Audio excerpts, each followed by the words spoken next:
What's the scariest true story that ever happened to you and still freaks you out? Story 1. When I was younger, my grandma and I liked to go to this little frou-frou tea shop that was about 40 miles from our home. It was a cute little place where you could get the classic tea and sandwiches and cute little desserts and all. One time we went, all was normal, but on the way home we received a call that my other grandma had passed away. Very sad, but as she had been battling cancer, not exactly unexpected. The next time we went, a few months later, on the way home, we received a call that my uncle had passed away suddenly from a heart problem. Creepy coincidence for sure, but we still did not think too much of it at the time. We went back a third time a few months after that, and for the third time on the way home, we received the phone call that someone had passed away. This time it was my grandpa's brother. We never went back to that tea shop again. Now, all of these people were elderly and not exactly in the best of health, so them passing away around the same time was not exactly creepy. But the fact that 3 separate times that we went to this place, 3 people passed away the same day, and we received the calls on the way home, makes me think something about that place was somehow cursed. It has since closed, but I am still nervous to even go to that area to this day. Story 2. I used to have a tendency for wandering around abandoned buildings when I was in high school. One time a friend and I decided it would be a good idea to explore a farmstead that had not been in use for years. The whole experience was really bizarre. The farmstead was accessible by a long gravel road that brought you to a cluster of worn-down buildings around a central barn.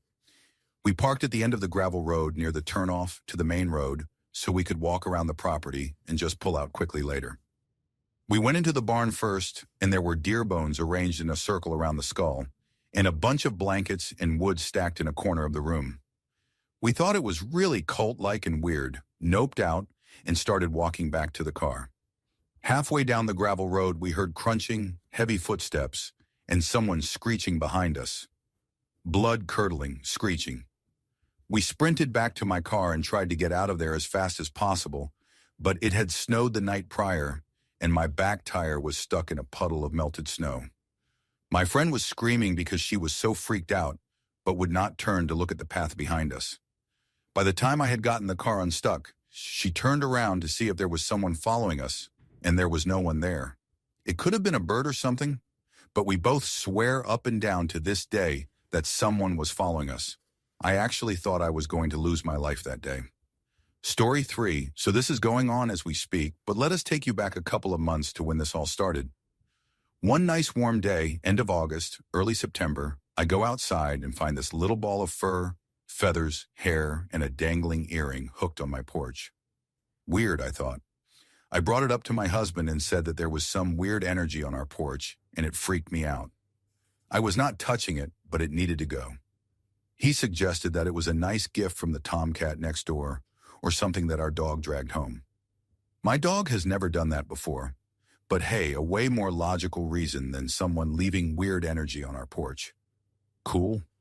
Then last week, this fully intact lower jawbone of a white-tailed deer shows up on our porch in the exact same place as where the hair feather furball was placed.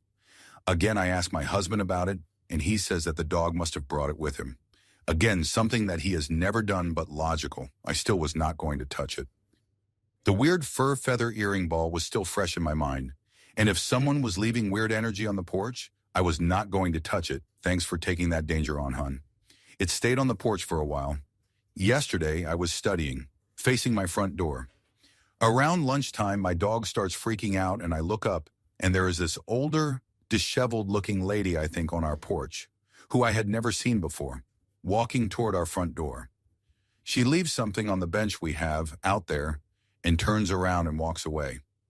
After a beat, I get up to grab whatever pamphlet she left on our porch, except she did not leave a pamphlet. She came onto our porch, took the lower jawbone and moved it onto the bench, right in the middle of 2 posts of the porch fence, right in line with a bright ray of sunshine. So now I am pretty convinced that there is someone leaving weird energy on our porch, and here is hoping we are not cursed. Story 4. So as a youngster, me and my brother were staying up late playing video games since we did not have school the next morning. It was maybe 3 a.m. when we decided to shut it down and get in bed. My room is at the end of the hall while my brother's was right next to mine. After we shut it off and put the controllers away, we both hear these heavy, slow footsteps coming from the kitchen. The kitchen was the only room without carpet, so they sounded pretty ominous. We gave each other a look, and I called out down the hall, "Dad." Well, then the footstep sounds trailed back towards our laundry room and stopped. That is also where our basement door is. Well, we knew something was not right, so we both start yelling for our mom and dad, and they come rushing to us all sleepy and confused. And we frantically explain what we heard. My dad goes and checks it out and tells us that all the doors are still locked and closed and there was not anything showing anyone was in the house. Plausible explanation could be that it was just someone who broke in and scurried off when we called out. But I always wondered, what if it was some sort of ghost instead? Story 5. A few years back, I lived with my mother and German Shepherd in a 2-bedroom rented townhome. I got home from work one day and went about my daily routine. When it came time to eat dinner, I knocked on my mom's door to come and eat. I smelled cigarette smoke and heard her grunt a response. So I went back down and ate alone. I figured I would just put a plate away for her. Fast forward to about 2 a.m., I am awoken by someone holding my hand and gently shaking it. I immediately shoot straight up and look around. My dog, who is overly protective and sleeps with me every single night, is not in bed. She's not even in the room. She most definitely was on my bed when I went to sleep. I sleep with the bedroom door shut and locked. She is scratching at my closed and locked bedroom door from the hallway, frantic. I bolt for the door, let her in, and she is searching the whole room. I am now yelling for my mother. No answer. I forced my dog to walk down the hallway with me. I still smell cigarette smoke. I bang on my mom's door. No answer. So I just open it. She is not even home. The bed is made and her television is off. My dog and I search the whole entire house. Nothing is out of place. All the doors and windows are still locked. I was freaked out, to say the least. The next day I called my mom, and she told me she left early the day before to go visit my sick grandfather. Story 6. Moved into a cottage on the mountain. My backyard was a tree line. The moon lit everything so beautifully well it hardly seemed like night at all. I began having recurring dreams.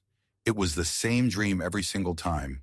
In my dream, I would see myself laying asleep in my bed, and then it switched from third-person view to first-person view. In the dream, I awoke to a whispering female voice.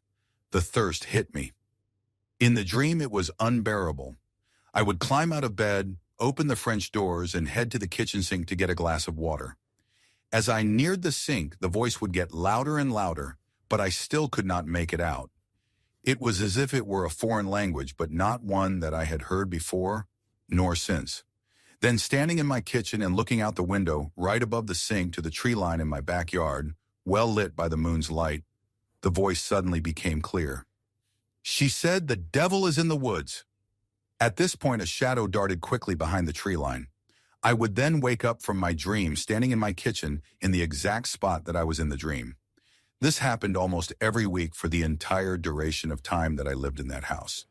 It also always happened close to or right at 3 a.m. Story 7. This one is kind of creepy, but also kind of comforting. This story was told to me by my grandmother, who is a no-nonsense kind of broad, so I believe every word of it. My grandma had a neighbor friend who unfortunately lost her husband when she was young, about 40 or so years ago. It was a sudden passing, cardiac arrest or something like that. So this woman was so upset because for a couple of years after his passing, she could not dream of her husband. For some reason, it really bothered her that she could not experience a dream with him in it. It is almost like she wanted it for the comfort. Anyway, some time passes, and this woman is preparing to sell her house and move closer to her kids they lived a state over. Suddenly, she gets her wish.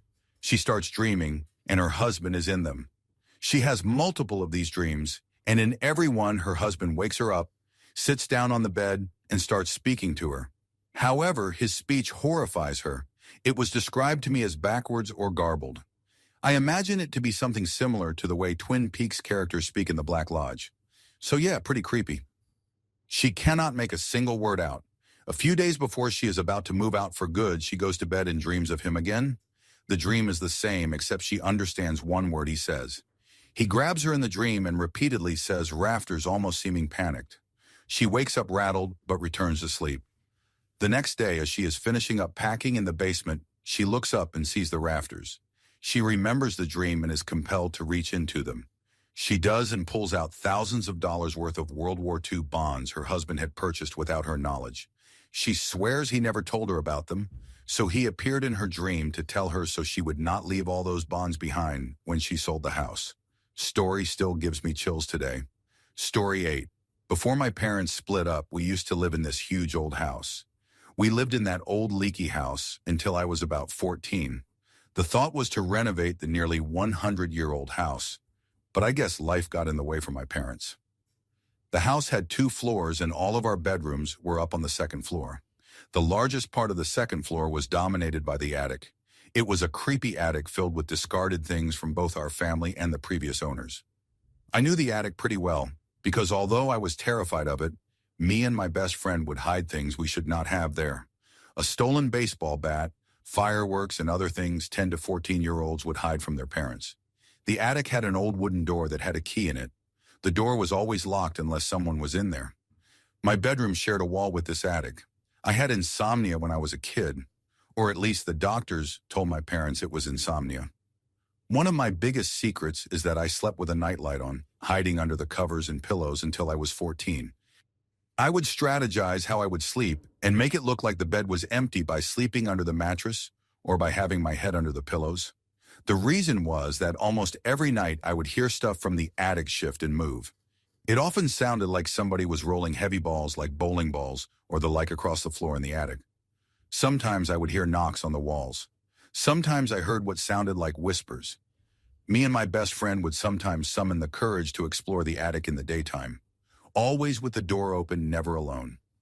I was obsessed with finding the balls I heard rolling across the floor. The other sounds I could write off as sounds a house would make, but the rolling balls and the whispers were unexplained. We never found the rolling balls or any other source that could explain it. I am sure there could be a plausible explanation, but I never found one. I do not believe in the supernatural, but for some reason I still get scared thinking about it. We moved when I was 14, and the first night after we moved, I slept with all the lights off, head on the pillow. I have slept well since. I spoke with my mother about these things a couple of years ago. When I told her about the sounds, she grew a fearful expression and said she did not want to talk about it anymore. Story 9. When I was 12, my family lived in a house that had a very large pond behind it. Think less of a pond and more of a very small lake. So when we first moved to this house, the neighbor's son was always out at the pond fishing. When I would talk to him, he would swear that there was an absolutely huge catfish in the pond. He really wanted to catch it, but was never able to. He said he knew that it was there because he had seen it eat some of the baby ducks and geese that lived there. He watched them get pulled down under the water while swimming on the surface. I thought it was interesting that a fish could eat baby ducks, but never really gave it a second thought. Neighbor's son eventually moved out. He never did catch the catfish. After living there a few years, I was probably around 16, I finally saw what my neighbor's son was fishing for, or at least saw its effects. My friend was spending the night just hanging out playing video games all night on some random weekend when we heard the ducks on the pond completely losing their minds. This was around midnight, and normally we did not hear the ducks inside, so we had to see what was going on. At first, we did not notice anything. It just seemed like the ducks were going crazy every once in a while for no reason. Around 10 to 20, we had a lot of ducks and geese on this pond one day. My dad counted like 300 would fly off the pond for a little while and then come back down, the whole time freaking out. Then we noticed it. Ducks were being pulled under. We watched as several ducks were pulled under the surface by something, and all the ducks around it would flip out and move away from that spot. It was intense. I have seen ducks dive for food before, and this was not that. They would kind of struggle as they were being pulled down, throwing their wings and head up as they went down. It seemed like something was grabbing their legs and pulling them down. And let me clarify, these were not baby ducks. These were full-grown adult ducks being pulled under and not resurfacing. Next day we told everyone, and very few people believed us, as these things usually go. Never really saw anything like it again and had stopped thinking about it until one night something happened. Cool summer night, window open.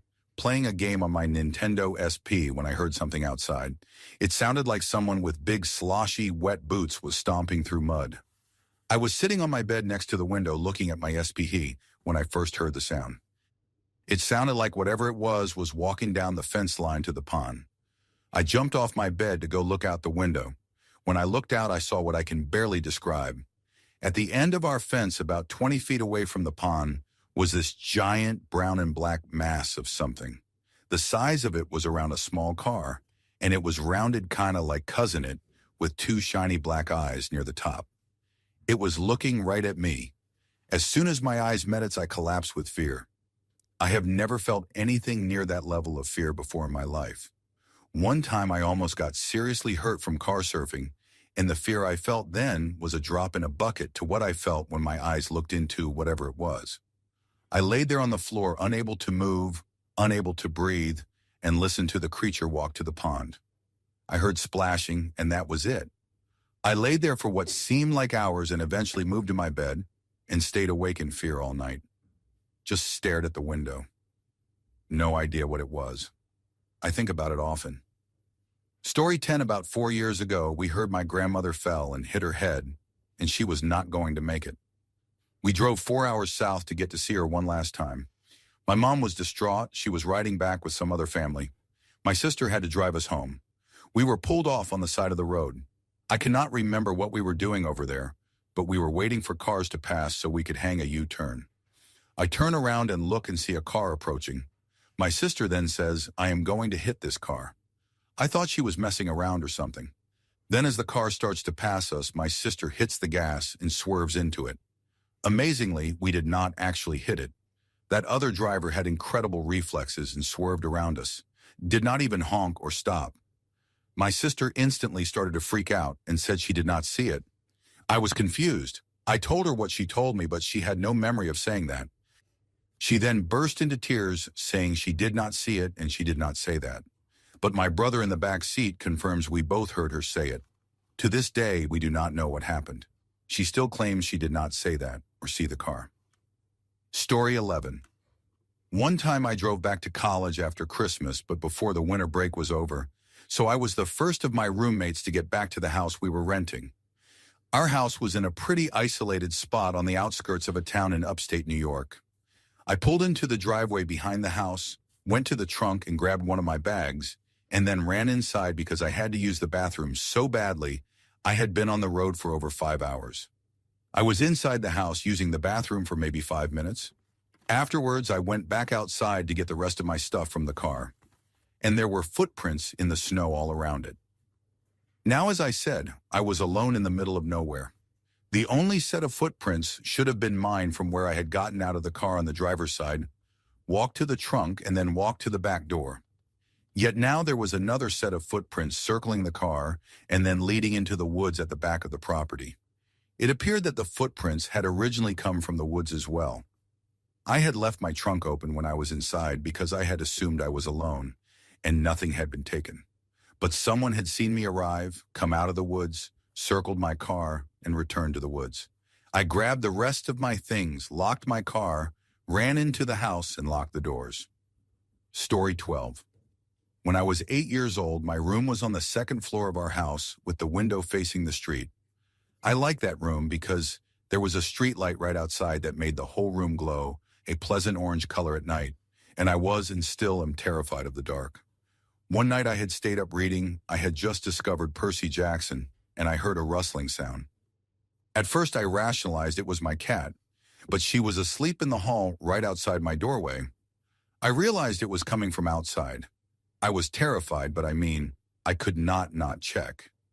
So I slowly sat up in my bed, rose up onto my knees, and peeked out the window. There was a man in the flower bed crouched in the lavender bush. He was wearing an old black hoodie and jeans, and his hands were so pale they glowed in the combined lamp and moonlight. I was so scared but mostly puzzled because if someone was going to enter our house, I would think they would go to the backyard where there is no light at all, not the front yard below the open window of a lit room. And plus, he was facing away from the house as if he was watching the street for something. I ducked back into bed and covered my head with the blankets.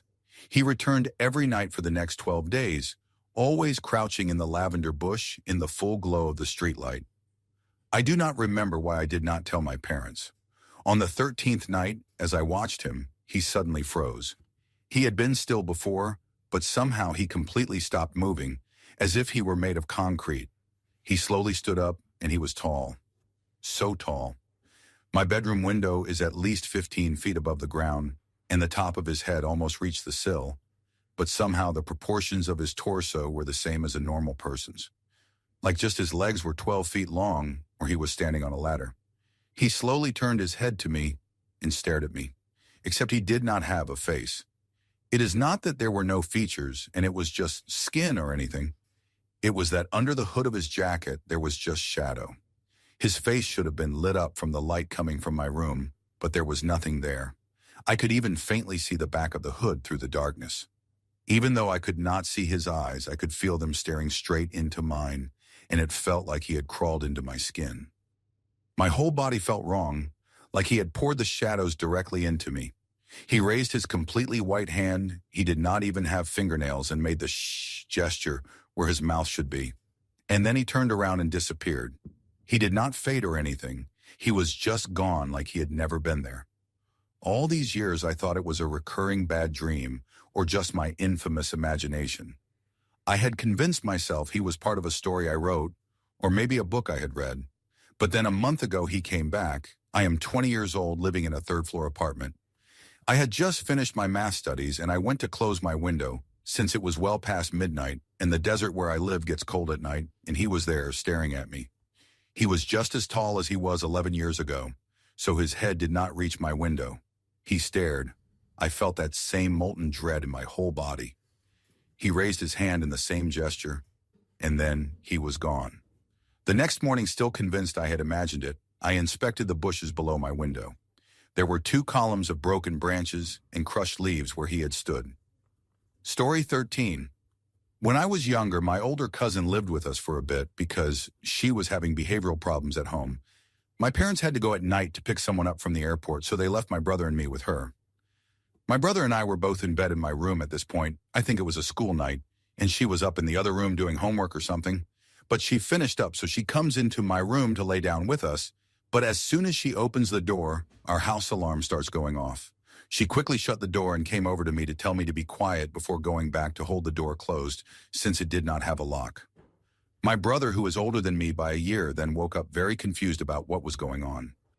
So the alarm is going off. We are all scared out of our minds, and we cannot even call for help because her phone was taken away, and we were too young to have one. Our only option is to get to one of the landlines, one in the kitchen and one in my parents' bedroom. So we all get ready, and at the same time, we all run to my parents' room and lock their door. My cousin checks their bathroom and closet to make sure no one is hiding in there before calling my parents to let them know what is happening. They say they are only 2 minutes away, so do not worry. But let me tell you, those were the worst 2 minutes of my life. After all is said and done, we find out through the alarm company that the window in my parents' room is what tripped the alarm. And that is the room we moved to. To this day, my parents are convinced she was just trying to sneak in a boyfriend or something, but I am certain someone was trying to enter the place or worse, and got scared off by the alarm because of how completely terrified my cousin looked. Story 14. Boyfriend and I went backpacking in the mountains. I had been camping before, but only car camping, and did not have to carry my bag for long, if at all, so this was my first time actually backpacking. After getting lost trying to find a parking lot, the map swore was there, but actually was not. We drove around the mountain and finally found a parking lot at the top. We had planned to walk down the mountain, camp, and then walk back up the following day. About an hour in, it is maybe 6 p.m., and we come across this guy sitting off to the side of the trail, cooking in a cheap gas stove. He asks if we know where we are at and if we can point him in the direction of a certain place on the mountain, and says he was parked there.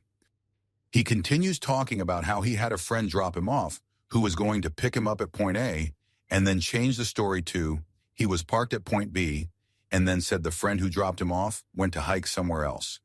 And another friend who had the map turned back at point C to wait in the car. We finally bid this dude good luck and continue down this trail. The trail is poorly marked and does not correspond with the map we found online. We could not get an actual map because the park office was closed due to asbestos. So we are really confused when we come to a horse trail with no markings to tell us if we are still on the right path. We decide to go down the trail and see if we can find a place to camp for the night and find our way out in the morning. Both sides of the trail are lined with barbed wire, preventing us from being able to camp there. Eventually, we run into a huge puddle in the middle of the trail. We decide to turn back and go back to part of the trail before it turns into a horse trail so that we can camp there for the night because it was really dark and we were tired. About 20 feet behind us was the man from earlier. He talked to us again, and through the conversation, we learned he had heavy narcotics, including fentanyl, and another one I do not remember the name of. By this time, there are so many red flags changing story. Following us, fentanyl. So we take off, deciding to go back to the car and just drive home. We live 4 hours away, and we are about 6 miles from the car. So we take off up the trail as fast as we could. I got severely dehydrated on the way and was struggling. We had plenty of water, but it was very hot summertime in the good old South, and we were practically running up the mountain. Eventually, I started hallucinating, thinking I was vomiting blood red Gatorade, or there was blood coming from my shoes, sweat. And there may or may not have been a bear somewhere nearby, but that could have been a hallucination too. We ended up doing the full 6 miles up the mountain in 2 hours. We reached the parking lot, and that is when I gave up. I decided to wait on a bench while my boyfriend got the car. The parking lot was curved, so we were out of sight of each other. He finally came back down to me with the car and helped me in. We found a gas station to sleep at for a little while before heading back home. Story 15. When I was in my early 20s, my then boyfriend and I lived in an old house that had since been turned into 4 apartments. We were one of 2 on the top floor. Our apartment was the only one with access to the attic of the house. That door was in our bathroom but was painted and sealed shut, we assumed because the landlord did not want anyone up there. Naturally, we got it open and went up to check it out. Nothing out of the ordinary, just an empty, dusty attic. We had many odd occurrences in the year and a half we lived there. The scariest for me was one night I came home after closing at my job, so about 1 a.m. I arrived home and was home alone, changed and did a few things, and headed to the bathroom before bed. As I am on the toilet, something slams into that door enough to shake it in its frame. I do not think I have ever moved that fast in my life. Jumped up and ran out of the room without even pulling my pants up, got redressed and headed to my parents' where I spent the night. The next day, my dad and I go back after some calming down, thinking maybe an animal got in there somehow. We pry the door back open and go up to check it out. Nothing there, nothing to explain what it might have been, and had there been an animal or something, we would have seen tracks, and the floor was covered in dust that was undisturbed. We used to hear what sounded like dragging sounds and odd things a lot in that house. I tried to research the address to see what I could find out about the history of the house, but found nothing out of the ordinary. Story 16. My best friend and I lived together in a 2-bedroom apartment my senior year of college. We only had one key to our unit's mailbox, so we always left it on a little table right by the front door. A few months into living there, the key went missing. My roomie swears she remembers seeing the key on the table that day before leaving the house. She had an important piece of mail coming later that day that she wanted to make sure she got. But when she came back from class, it was missing. We looked around the house for a few days, realized it was not turning up, and asked our landlord for a new key. We were confused about how it could just disappear, but just accepted that one of us had probably misplaced it or accidentally taken it out of the apartment. A few weeks after losing the first key, we had a friend over for brunch, and she was putting some cinnamon rolls in the oven. All of a sudden, she asked, "Why is there a key in your oven?" Balanced perfectly across 2 wires on the middle oven rack, in the center of the rack was our old mail key. There is no way it could have fallen into this position. It had to be placed carefully there by someone. We had just made a frozen pizza on the same rack the night before, and it had not been there. And we had not left the apartment between making the pizza the night before and making the cinnamon rolls the next morning. I still cannot think of a plausible explanation to that one, except that my roommate was just messing with me, but seeing her face that day, I know she was not. Story 17. I am not one for believing in ghosts, but there was something in college that could not have been just a coincidence. The dorm room that I stayed at my second semester of sophomore year was the singles dorm room. It was one of the few dorms where you could room by yourself, but they were really tiny, like only a twin bed could fit in there. Well, one day, when I was walking back to my room, there were these guys outside their own rooms. One of the guys was pretty shook up, and I overheard him saying that stuff kept falling off his shelves and that things were being slightly rearranged. I did not think too much of it from then on, at least not until the following year. The year after, I was hanging out with one of my friends when he said he needed to pick something up from his room. So we went to his room, and I realized that it was the same room the guy in the previous year stayed at. Before I could say anything, he told me that the room really freaked him out. He said that he would be in bed with his girlfriend when all of a sudden he would hear a lady whispering, "Levantate," which is get up in Spanish. He would mostly just hear gibberish from what I remember, and maybe something would be misplaced.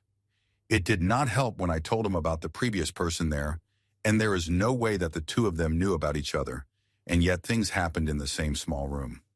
What makes it creepier is that supposedly the dorm room housed the clergy. This was a Catholic university, so make of it what you will. But this is the only instance that I cannot logically explain. There were a few other instances that freaked me out at this school, but this one took the cake. Story 18. When I was a kid, I often dreamed about future events. Nothing big, nothing specific. So I never actually believed that I would be able to see the future, but I would bring it up in conversations here and there. It happened one last time, and then never again. I had a dream that I was walking home to my mother after visiting my father's. I had to walk through a really creepy Halloweenish district, which does not exist in reality. I liked it because I love Halloween and stopped at a shop window to look at the bags and clothes. Suddenly, someone greets me from above and introduced himself as Mr. Tom. I raise my head and I see a guy dressed in a black suit and top hat, long black wavy hair, black around the eyes, face painted white. He has a monkey tail and fur on his hands and toes. He is sitting on a flagpole, looking down on me and laughing, loudly saying, come in, little girl. Do not hesitate. Do not be shy and take the chance. Come in and see." And something made me walk in, even if I am very suspicious. The door closes behind me and the lights went out. I can only feel grass around me and the air starts to get cold and windy. I hear laughter. I hear monkeys. I hear big cats. Suddenly, a flash of light appears in front of me, and another guy with suit and top hat appears in the grassy area filled with light. He has short blonde hair. He is telling me to not be afraid but to have fun, and I am trying to talk and explain that I am a little scared and confused, but no sound comes out of my mouth. The light starts to get brighter, and I see lots of creepy clown faces and tigers jumping around. Monkeys screaming and laughing, and I am getting dizzy. Everything turns around me and I black out just to wake up in my bed. I went to school that day, totally forgot about that dream. I went to lunch, got my dessert, and was shocked when I looked closer at it. It was a Mr. Tom candy bar I have never seen in my life before. I have never known about the existence of it. Please Google it and look at the packaging. There are clowns and monkeys and tigers on it. To this day, I guess I actually might have seen it somewhere, but it still creeps me out that we got it as dessert the next day at school. What a coincidence. I thought Mr. Tom was coming to get me and was scared to sleep for at least a week. Story 19. In 2014, I was living in Southern California in a 2-bedroom apartment that was on the 2nd floor. Both my husband and I are Marines, but he was out on a boat for a few weeks, so I was home alone with our 2 cats. One night at around 1 a.m., I am woken by my cats doing that scared cat noise. You know, that high-pitched scream that is just unsettling. I open my eyes and look to the foot of my bed where my cats sleep. They are both leaned to the right of the bed and hissing towards the left of the bed. I follow their eyes and see this enormous shadowy figure, kind of just lurking at the corner of my bed. This freaks me out, and I immediately hop out of bed on the far side, away from whatever that is. It takes me less than a second to leap out of bed, but when I turn to fight, it is gone. My cats are now in my bedroom doorway, searching for it. I work up the courage to go investigate and discover that whatever was in my home is now gone. Needless to say, I did not go back to sleep that night, and my cats stood guard at my bedroom door for the next few nights. Now the plausible explanation. I kept the balcony door slightly open for my cats to go use their litter box. It rarely rains in Southern California, and the weather is wonderful 24/7. It very well could have been an animal, but what animal is brave enough to go into a bedroom where they can smell other cats and a human? The shadow itself seemed large, but like it was crouching at the corner of my bed just peeking up. It could have been a human, but I would have heard it run away, considering how quick it disappeared. To this day, I have no idea what was in my room, and it freaks me out. Story 20. This did not happen to me, but to my sister and her husband only a few weeks ago. They heard someone ringing their doorbell at like midnight, and it was really urgent sounding. They knew their neighbor had been having some heart problems, and so they were worried something was up with him, and so the husband ran down to open it. But as soon as he opened it, just a small amount too, this random guy, not the neighbor, slams into it, busts his way in and slams my brother-in-law into the wall. My brother-in-law was trying to fight the guy off, and the guy would shove him to the ground and then start to make his way toward the stairs. My sister heard this, saw he was trying to get upstairs where their bedroom and their kids' bedrooms are, and basically snuck up on him with a vase and whacked him with it. Apparently, this guy was not expecting her to be there because it startled him enough that they were able to overpower him and get him outside again. Of course, they locked the door and called the police. The police, though, I guess they figured that because he was outside now and the doors were locked, that it was a lower priority, which is fair, but even so, I am a bit appalled at how long they took to come to their house. Apparently, it was like 45 minutes, and they got there like 5 minutes after he left. But this is the worst part. In my mind, this guy spent that entire time trying to get into their house, rattling the doorknobs, trying different codes on their electronic lock. He would scream at them to let him in, then go quiet and try to break the code, then get all pleasant and try to nicely convince them to let him in, then scream at them some more, and then he would back off and go across the street, but would stand there staring at their upstairs windows, and as soon as the lights went off, he would be back at the door again. For 40 minutes. It sounded like something out of a horror movie. My sister and brother-in-law were especially concerned because he was so insistent to get into their house, which makes it seem not like some random break-in, and because he had tried to get upstairs to where the kids are a few times. It sounded absolutely terrifying, and of course they were especially frustrated because if the cops had gotten there literally a few minutes earlier, they would have caught the guy, and now the chances are slimmer. I am really glad they are all okay, though. Story 21, I was home alone one evening and had gone to sleep for the night. I live with my significant other and 2 indoor cats, but she was out of state traveling for business. I woke up in the middle of the night, was not sure of time, but it was completely dark because my body was freezing cold. I actually like it cool when I sleep and usually have the temperature around 70 degrees or colder since I live in Central Texas. But this was different. I was ice cold but wrapped in blankets. It was middle of summer, so evenings are not cold. When I grabbed my phone to look at the time, it seemed to be off, and I pressed the on button, but it did not turn it on. Since I was half asleep, I shrugged this off. I walked out of my bedroom to go adjust the thermostat and noticed that the cats were not around. This was weird because these furballs are always hanging out in the bed or around the bed. Anyhow, I walked to the thermostat and tried to adjust it, but the power to the thermostat I have a nest was nil, and the power to the house seemed to be off. I peeked out of the upstairs window to see if any of my neighbors were having power issues and noticed that all of their outdoor lights were working just fine. From the time I woke to this moment was probably 1 to 2 minutes maximum. I decide to wander downstairs to grab some water, but am startled when I realize there is a glow of light coming from the first floor. The way my house is situated, I could not see the light until I had approached the stairs. I found this odd because the power seemed to be out just upstairs, which did not make a lot of sense. I started walking down the stairs and began to hear a faint humming noise. The noise had a high pitch to it with arbitrary pulses of low sounds, almost like a muffled weed whacker that someone is throttling at random. As I continue to walk down the stairs, I spot a dark, slowly moving figure in the room with light at the bottom of the stairs. The next step that I take feels like I walked off the side of a cliff or was sucked into the floor. That is really the best way I can explain it, because I do not remember what happened after that moment. I just lost all feeling from my body. My next memory is waking up again to the sound of my phone's alarm. Everything seemed back to normal. I sat there in bed, cats back to being lazy in bed next to me, and tried to think about the 2-minute incident that happened in the middle of the night. I am not a sleepwalker, and I was definitely not dreaming. My security system's app shows the time whenever a door is opened or closed. I realized that my security system was disarmed on the app and that the front door had been opened and closed several times throughout the night. I pulled up my security footage from the exterior cameras and was surprised to learn that there was zero footage from the night. Like the motion sensors reacted to a random car driving by around 10 p.m., and then the next thing is another random car in the morning. So someone or something walked in and out of my front door, but the cameras did not capture any footage. My neighbor across the street has a good security system that points at my house, so I asked if he can review the footage from his cameras. I told him some made-up story about how I thought someone had entered my truck. Anyway, he said it was weird because when he pulled up the footage from that night, his cameras did not record anything.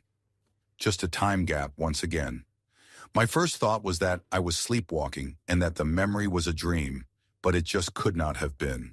When I looked out of the window in the middle of the night, I distinctly recall a red pickup truck parked the wrong direction in front of the neighbor's house. I always notice when cars are parked left wheel to curb because I have gotten a ticket for this in the past. Anyhow, the truck was not there before I went to sleep based on footage, but was there in the morning based on footage. So the truck was there when I saw it in the middle of the night. I definitely woke up in the middle of the night, cold as ice, no cats. No working phone or thermostat, saw the truck out of the window, and then got warped by something on the stairs. A couple additional things were different in the house. The security system was disarmed, and I definitely armed it before going to bed. The light was still on downstairs, and that was absolutely off before I went to bed. My whole body smelled like burnt marshmallows.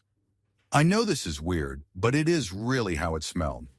And lastly, my 55-gallon fish tank that sits at the bottom of the stairs in the entryway was missing 2/3 of the water. Seriously, where did 40+ gallons of water go? The whole area around the tank was bone dry, and the fish were fine. I think I was mind-messed by some thirsty aliens. Story 22. When I was 18, I was attending university and renting a room in an old house a few blocks off campus. Only one other room in the house was rented, and the girl who lived there spent most nights at her boyfriend's place. I basically had the entire house to myself. I would estimate that it was built sometime between 1910 and 1920 based on the style and neighborhood, but I could be wrong.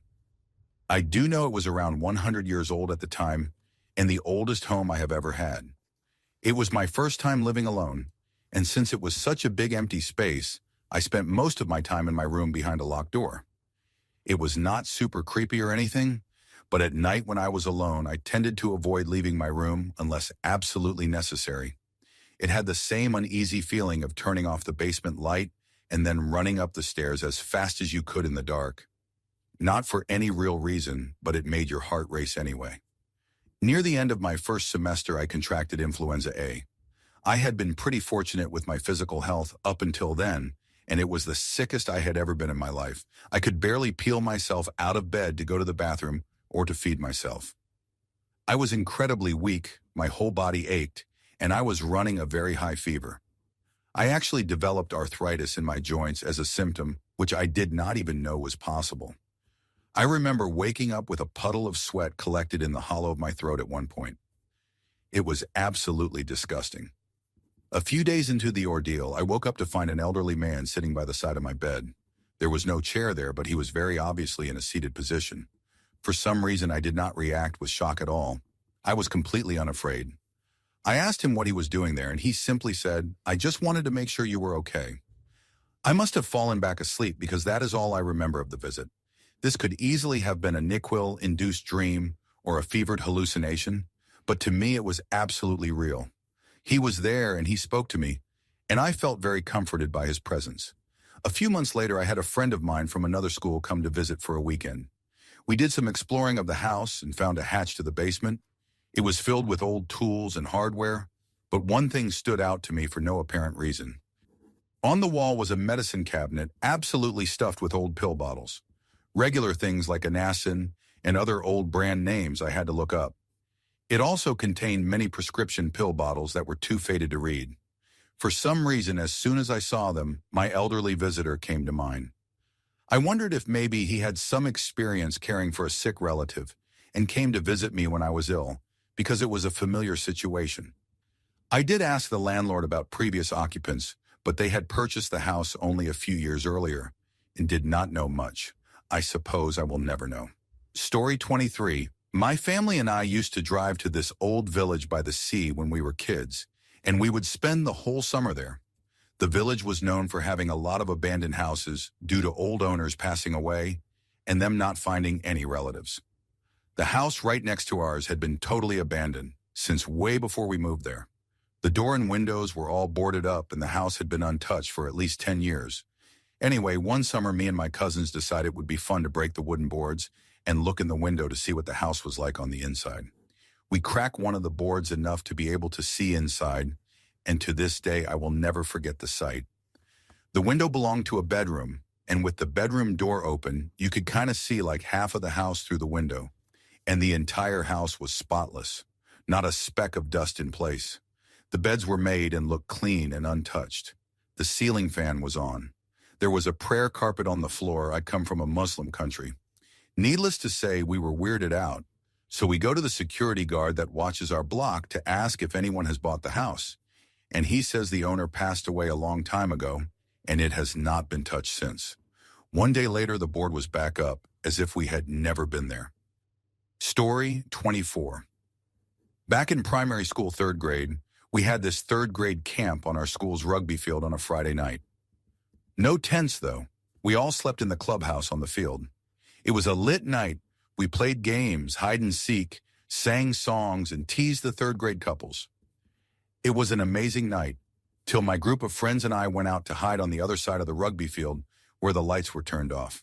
We had 3 torches, and being 3rd graders, we were already in this spooky, scary vibe. We were planning to go hide in the tree where we spent our breaks during school, but quickly decided otherwise when we saw 2 men. Well, they might have been teenagers. We were short as life itself, and it was dark, only had the dim torchlights that outlined their bodies. We ran back to our clubhouse and told the 3 class teachers who were spending the night with us.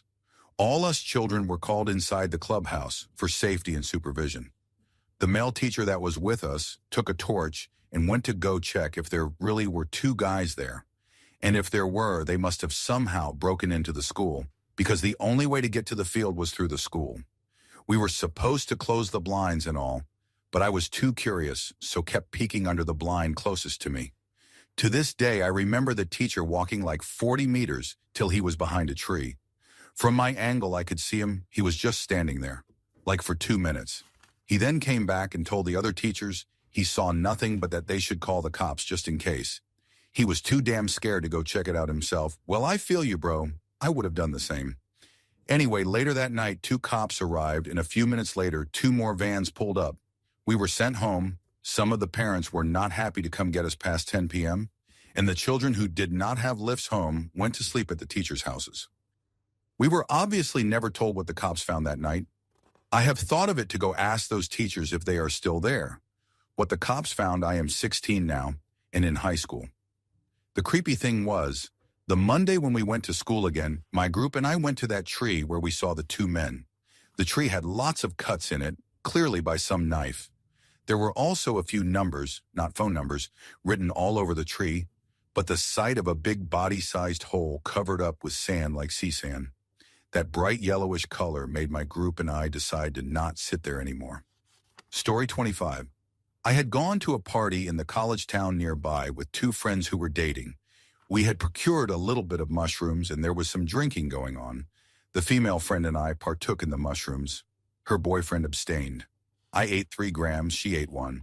I end up planted on the couch for 90% of the night, waiting for everything to kick up. There were a few visual disturbances, but even the body high was mostly non-existent. The party is people we do not know, save a few exceptions, and the apartment is too small for how many people are there. This is very likely why I did not feel anything. After the second wave of partygoers came and went, my friends were finally ready to go home. As we get in the car, almost immediately I start to feel high. We had been at the party at least 4 to 5 hours, so I should have been close to sober. The female friend we were with was definitely sober, and her boyfriend had drunk maybe a half a pint of liquor over the entire night, so he was not in driving condition but not drunk. Obviously, she's going to drive us. We take the long way home listening to the explosions in the Sky album, The Earth Is Not a Cold Dead Place, seriously moving instrumental post-rock. During the song First Breath After Coma, we reach a long, slow curve in the road. As the song reaches its massive emotional crescendo, everything is building to a satisfying release. Out of nowhere, the car fills with a pure white light. From the corner of my left eye, I saw it coming.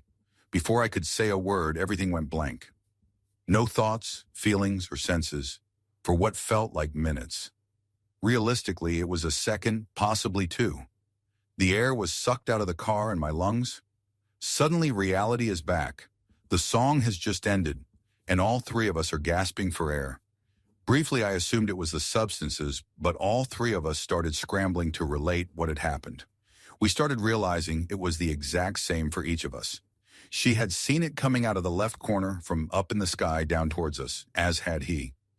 Nobody was on the road with us until we were almost home. I could not possibly explain what we experienced with anything rational. We will bring it up from time to time with each other or tell the story, but we gave up trying to understand it a long time ago. Part of me still wants to believe it was aliens. The other half hopes it was not some crazy religious stuff. Story 26, I have never actually told anyone about this, but when I was around 11, 19 now, my siblings and I were in my room playing Halo. We only had 2 controllers, so we were taking turns, and I was just watching my brother and sister play.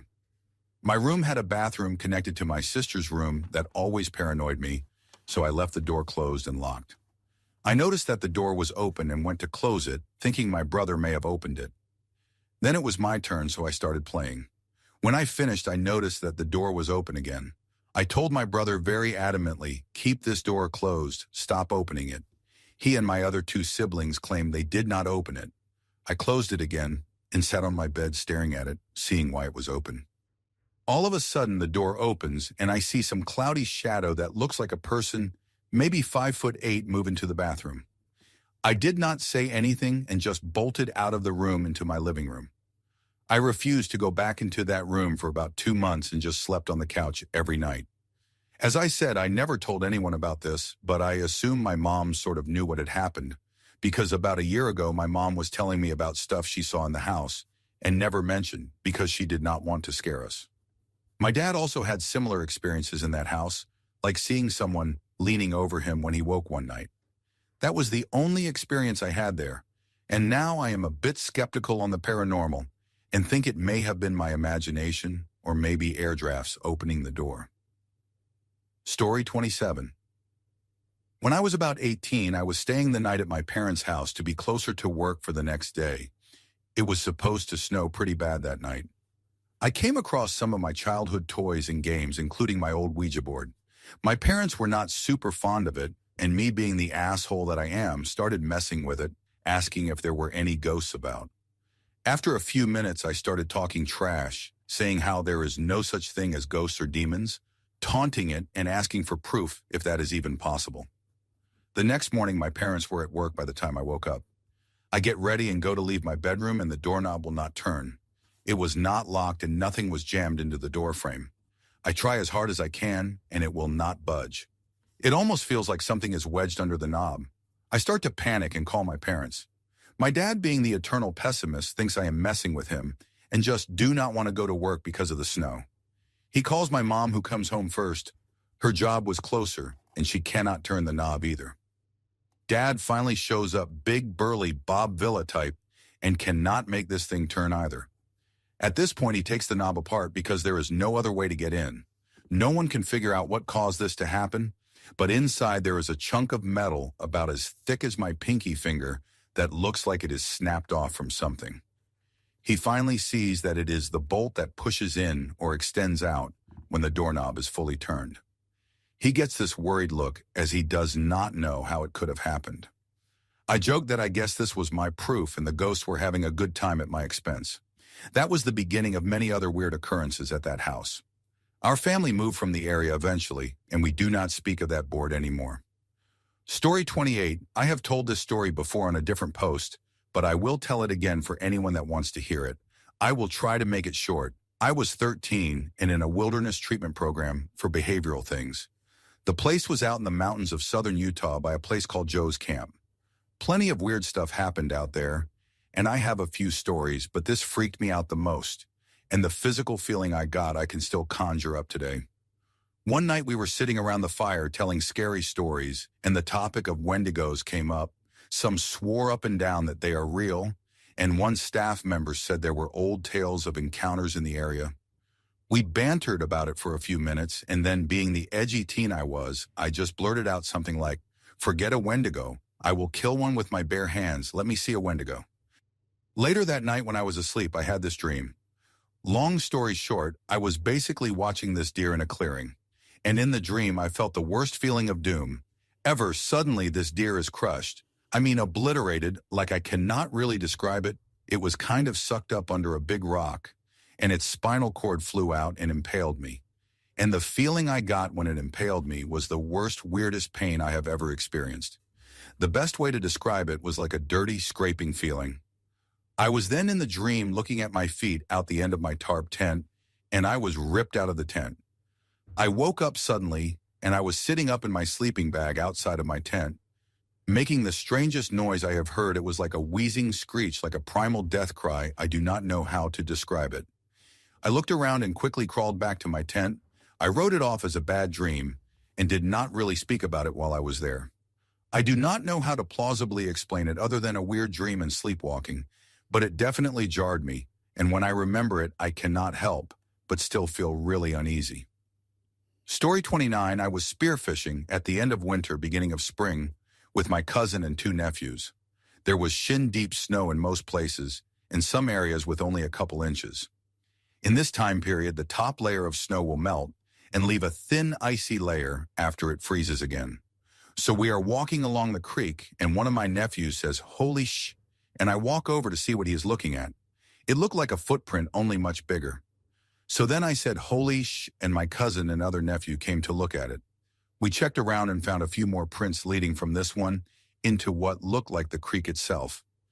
We did not have a camera, otherwise I would have snapped a million pictures. I should also mention that we had speared a fish before this right through the head and left it in one of our deep footprints. The nephews freaked out after seeing the Bigfoot footprints, and we went to get the fish and leave. When we got back to that area, the fish was gone, and just a bit of blood was left. It was a strange situation, which my mind refuses to believe. On the 3rd of July, people light off fireworks around the lake that my grandparents lived by. We joined in and lit off ours and even sent off one of those sweet lanterns. After our shells and other fireworks were spent, we continued to watch the other ones. While watching, my ex pointed out some weird lights going around in circles. I dismissed it as lanterns like the ones we sent off. 20 minutes go by and these white circles start to appear and fly in weird circular patterns far off in the sky near the horizon line. 30 minutes after this, we start to see orange orbs floating towards us slowly, which is significant because there was a 5 to 10 mile per hour wind blowing away from us, so these things were coming against the wind. They very slowly veered off to the side of us and disappeared over the horizon. My mind also refuses to believe it was anything out of the ordinary. Story 30. I grew up in a really old house. It was nearing 100 years old right before I moved out, and it used to be a post office or something way back in the day. The house is creepy and big, 3 stories, but I was not ever really scared living there or anything, although I did like to scare my friends with all kinds of made-up stories, and they always believed me too. Anyway, the only weird thing that ever happened, well, 2 things actually, was when my parents left over a December holiday, and I had the house all to myself for a week. Me and my friend were bored just sitting outside on the back porch drinking some beers. All the doors are locked except for the one closest to us. It is just a metal frame door fitted with that glass that you can see outside, but from the outside you just see your own reflection like a one-way mirror. Well, while we were just chilling and talking, someone or something bangs on the door so hard I was surprised the glass did not break. My first thought was that my parents came home early and caught me and my friend drinking. We were both underage. We go into the house and there is nobody, and we looked everywhere.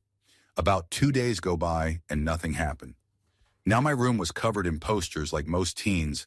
I wake up the morning and every single one of my posters are taken off the walls and cupboards and lie neatly folded on my chair. There is no one in the house but me, so either I did it while sleepwalking or it was someone else. To this day, I have no idea what happened, and nothing weird ever occurred, just that.